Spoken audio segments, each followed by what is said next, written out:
गौर करो कि हजरत उमर फारूक रात की तारीकी में, रात के अंधेरे में, रात के खटाटोप अंधेरे के अंदर गश्त कर रहे हैं और एक आदमी को झोपड़ी के अपने घर के बाहर देखते हैं।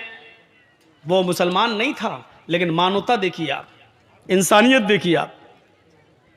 वो मुसलमान नहीं था, लेकिन बाहर, घर के बाहर रो रहा है। हजरत उमर उसके पास बैठ गए, पूछते हैं उससे, क्यों रो रहे हो? आप इधर देखेंगे तो आपको समझ में आएगा। ये वाकया निकल गया जहन से, पूरी तकरीर बेकार हो जाएगी। क्या रो रहे हो, क्यों रो रहे हो? वो नहीं जानता था कि ये मेरे पास जो बैठा है ये कौन है। अगर कोई सहाबी होते तो वो पहचानते हजरत उमर फारूक को, लेकिन चूंकि वो मुसलमान था ही नहीं, वो गैर मुस्लिम था, रो रहा है। हजरत उमर ने कहा, क्यों रो रहे हो? और जानते हो उसने गुस्से में क्या कहा? अरे मैं वैसे ही परेशान हूं, तू और आ गया मुझे परेशान करने। अबे जाना, चल। कैसा लगेगा? हम आपकी मदद करने के लिए आना चाहते हैं और आप कह रहे जा यार, हमारी खोपड़ी वैसे ही गर्म है, तू और गर्म करने आ गया। हजरत उमर फारूक बुरा नहीं माने उसकी इस वर्ल्ड का, उसके इस जुमले का। हजरत उमर फारूक रज़ी अल्लाह ताला अन्हु उसके पास बैठकर कहते हैं कि मेरे भाई, तुम परेशान हो, मैं भी परेशान हूं, इसलिए सोचता हूं कि तुमसे हम अपनी परेशानी बयान करें और तुम हमसे अपनी करो। हम दोनों एक दूसरे का दर्द बांट लेते हैं। कभी कभी होता है ऐसा ना कि आप भी परेशान हो, हम भी परेशान हो, तो दोनों बैठ के चलो अपना वक्त पास कर लें। अब जेल में आप जाइए कभी तो ऐसे ही होगा ना, आप भी कैदी हम भी कैदी, तुम अपनी दास्तान सुनाओ हम अपनी सुनाएं, तुम क्यों आए हो हम क्यों आए हैं, इसी टाइम पास करने का एक बहाना चाहिए। तो हजरत उमर फारूक को कोई परेशानी नहीं थी, लेकिन फिर भी उसका दर्द जानने के लिए बैठ गए। बताओ सही क्या परेशानी, प्रॉब्लम क्या है? उसने कहा कि अब जब तुम इतना कह रहे हो तो मैं बताता हूं कि मेरी बीवी को तकलीफ है, दर्द है। डिलीवरी के वक्त औरत को जो दर्द होता है, बच्चे की पैदाइश के वक्त, वो हो रहा है। और यहाँ बारिश हो रही है, गांव में कोई दाया नहीं मिल रही है। उस ज़माने में औरतें ही आया करती थी घरों में और तेल की मालिश वगैरह करके बच्चे की डिलीवरी कर दिया करती थी। आजकल की तरह हॉस्पिटल नहीं थे। बारिश हो रही है, मैं कहाँ जाऊं?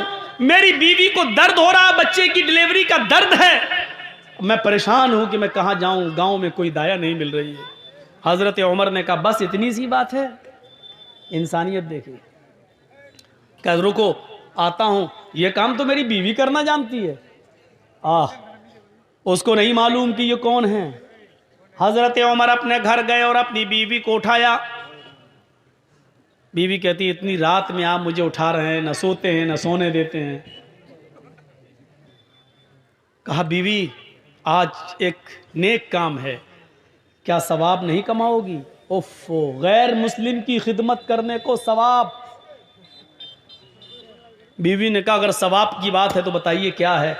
कहा, आज फला जगह पे एक मजूसी या यहूदी, उसकी बीवी को डिलीवरी का वक्त है, बच्चा पैदा होना है, दाया नहीं मिल रही है। आए चलिए चलिए चलिए, जल्दी से तेल लिया और कपड़ा लिया। हजरत उमर फारूक की बीवी अमीरुल मोमिनीन के साथ उस घर पर आती हैं। कहती हैं कि आप यहां बैठिए अपने दोस्त के पास, मैं इनकी बीवी को देख रही हूं। अंदर जाती हैं, मालिश वगैरह करती हैं और बहुत आसानी के साथ थोड़ी देर के बाद डिलीवरी हो जाती है। एक बच्चा पैदा होता है। बच्चे के रोने की आवाज अमीरुल मोमिनीन के कानों में भी जाती है और उस आदमी के कानों में भी जो दरवाजे के बाहर बैठा हुआ है। हाँ, अमीरुल मोमिनीन ने कहा, आतिका, क्या डिलीवरी नॉर्मल है? ठीक है, जच्चा बच्चा दोनों ठीक हैं।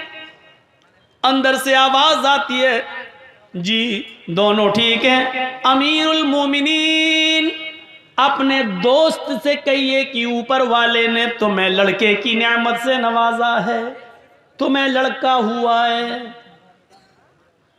अमीरुल मोमिनीन का लफ्ज जब अमीरुल मोमिनीन की बीवी घर के अंदर से बोलती है कि अमीरुल मोमिनीन अपने दोस्त को खुशखबरी सुना दो कि तुम्हारे घर में लड़का हुआ है, तो उस घर का मालिक देख के दंग रह जाता है, पूछता है कि आप कौन हैं। अमीरुल मोमिनीन मुस्कुरा के कहते हैं लोगों ने मुझे अमीरुल मोमिनीन बना दिया है, हकीकत यह कि मैं खादिमुल मोमिनीन हूँ, खादिमुल नास हूँ, मैं तुम्ही लोगों की खिदमत के लिए अमीर बना हूँ। आप डरो नहीं, रात के अंदर मालूम करना और पता लगाना ये मेरी जिम्मेदारी थी। अरे तुम हमारी कौम के नहीं हो, मुसलमान नहीं हो तो क्या हुआ, हो तो इंसान, ये खिदमत करना हमारे नसीब में लिखा था। मेरे प्यारे साथियों, इस जगह पर लाकर सोचिए कि अमीरुल मोमिनीन की बीवी रात की तारीकी में एक शख्स के घर जाती हैं, उसकी बीवी को डिलीवरी होती है और कहती है अमीरुल मोमिनीन तुम्हारे दोस्त को बच्चा हुआ है।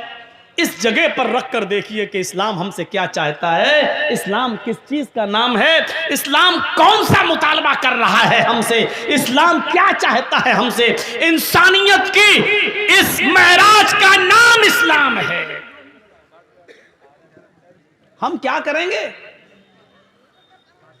हमारे यहां तो नफरतें भरी रहती हैं कि ये कौन है, ये कौन है, ये कौन है। और मुसलमान भी हम हैं, तब भी हमारे यहां भरा है शेरशाहबादी कौन है, सुरजापुरी कौन है, ये आगे क्यों बढ़ रहा है, फला आगे क्यों बढ़ रहा है। एक नबी के मानने वाले, एक कलमा पढ़ने वाले, एक कुरान को तस्लीम करने वाले, एक किबले की तरफ रुख करने वाले, एक रब को मानने वाले, एक किबले की तरफ नमाज रुख करके नमाज पढ़ने वाले, जब हमारे अपने अंदर इंसानियत नहीं रहेगी तो हम दूसरों को इंसानियत का दर्स कैसे देंगे और सबक कैसे देंगे।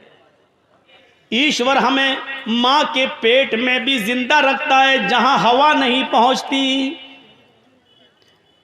और मां के पेट से जब हम बाहर आते हैं तो उस वक्त जिंदगी गुजारने के, जीवन व्यतीत करने के जितने भी समाधान है वो पहले से मौजूद पाते हैं। एक सूरज का अंधेरा, मां के पेट का अंधेरा, फिर पेट के अंदर भी औरत की एक बच्चेदानी, फिर उस बच्चेदानी उस रहम का अंधेरा, तीन अंधेरों में बच्चे की परवरिश। लेकिन सोचो जब वो बच्चा मां के पेट से बाहर आता है, अभी उसने आंखें नहीं खोली हैं, अभी बाहर नहीं आया कि ईश्वर ने, अल्लाह ने उसकी मां की पिस्तान में दूध का इंतजाम पहले से कर दिया है। साइंटिस्ट से पूछो जो मेडिकल वो करते हैं और बायो वगैरह पढ़े हैं, उनसे पूछो कि जब माँ की डिलीवरी होती है बीवी की और बच्चा पैदा होता है तो माँ की पिस्तान के पास जहाँ से बच्चा दूध पीता है, छोटे छोटे हजारों सुराख होते हैं, वहाँ पर हजारों सुराख। बच्चा जब मुंह लगाता है तो उन सुराखों से उतना ही दूध आता है जितना बच्चे का लीवर एक्सेप्ट कर सकता है। अगर वो छोटे छोटे सुराख ऊपर वाले ने, अल्लाह ने मां की पिस्तान में ना बनाए होते तो बच्चा दूध इतना भी चूस सकता था कि उसका लीवर खराब हो जाता और वो हजम नहीं कर सकता। लेकिन मां के पिस्तान में छोटे छोटे हजारों सुराख पैदा कर दिए और बच्चा जब चूसता है तो एक एक कतरा, दो दो कतरा ही दूध आता है जो बच्चे के लीवर में जाता है, पेट में जाता है और बच्चे का लीवर उसको हजम करता है। अभी बच्चा मां के पेट से बाहर आया, भैंस का दूध नहीं पी सकता था, गाय का दूध नहीं पी सकता था, सबसे हल्के दूध की जरूरत थी, सबसे लाइट दूध की जरूरत थी। तो ईश्वर ने, अल्लाह ने उसकी मां के पिस्तान के अंदर वो दूध पहले से भर दिया।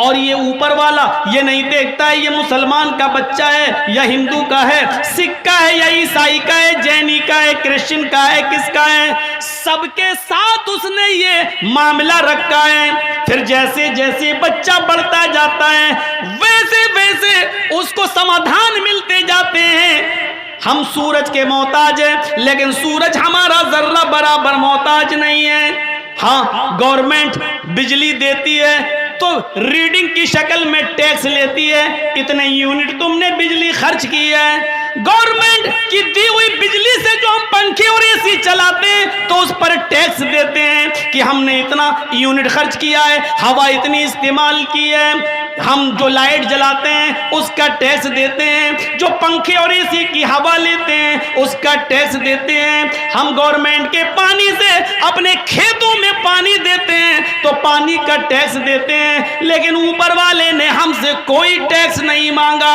9 करोड़ 30 लाख मील की बुलंदी पर यह सूरज चमकाया। 1 करोड़ 40 लाख डिग्री सेंटीग्रेड गर्मी इस सूरज की हमें मिलती है, लेकिन उसने कभी ये नहीं कहा ओ मेरे बंदो मुझे टैक्स दो।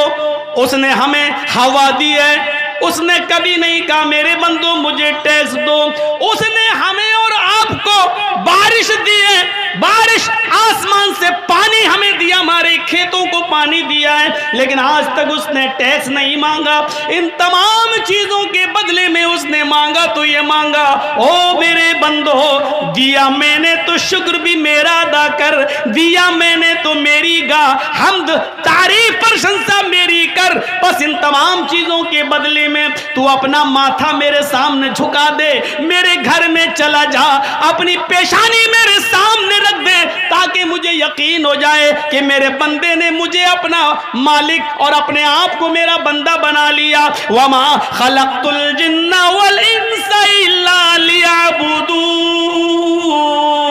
सिर्फ हमने अपनी इबादत के लिए, हमने अपनी पूजा के लिए तुझे पैदा किया।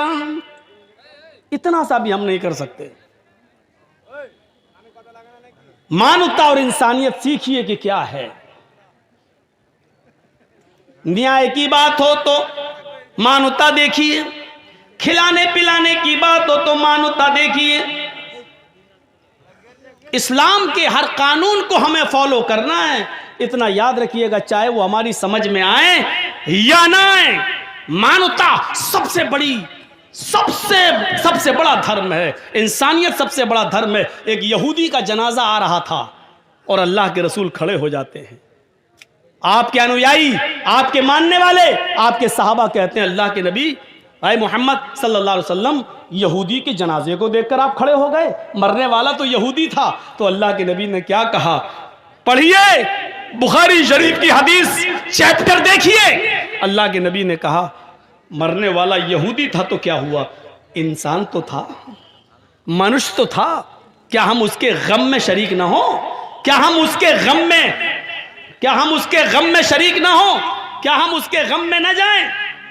ये इंसानियत थी, ये मानवता का दर्स था। किसी के गम में बराबर का शरीक होना, किसी की बीमारी हो आप चले जाएं और उसका दुख दर्द बांट लें। मेरे भाइयों, यही तो मानवता है, यही तो इंसानियत है। अल्लाह खिलाता है सबको, अल्लाह पिलाता है सबको। अल्लाह की दी हुई चीजों में कोई मतभेद नहीं है।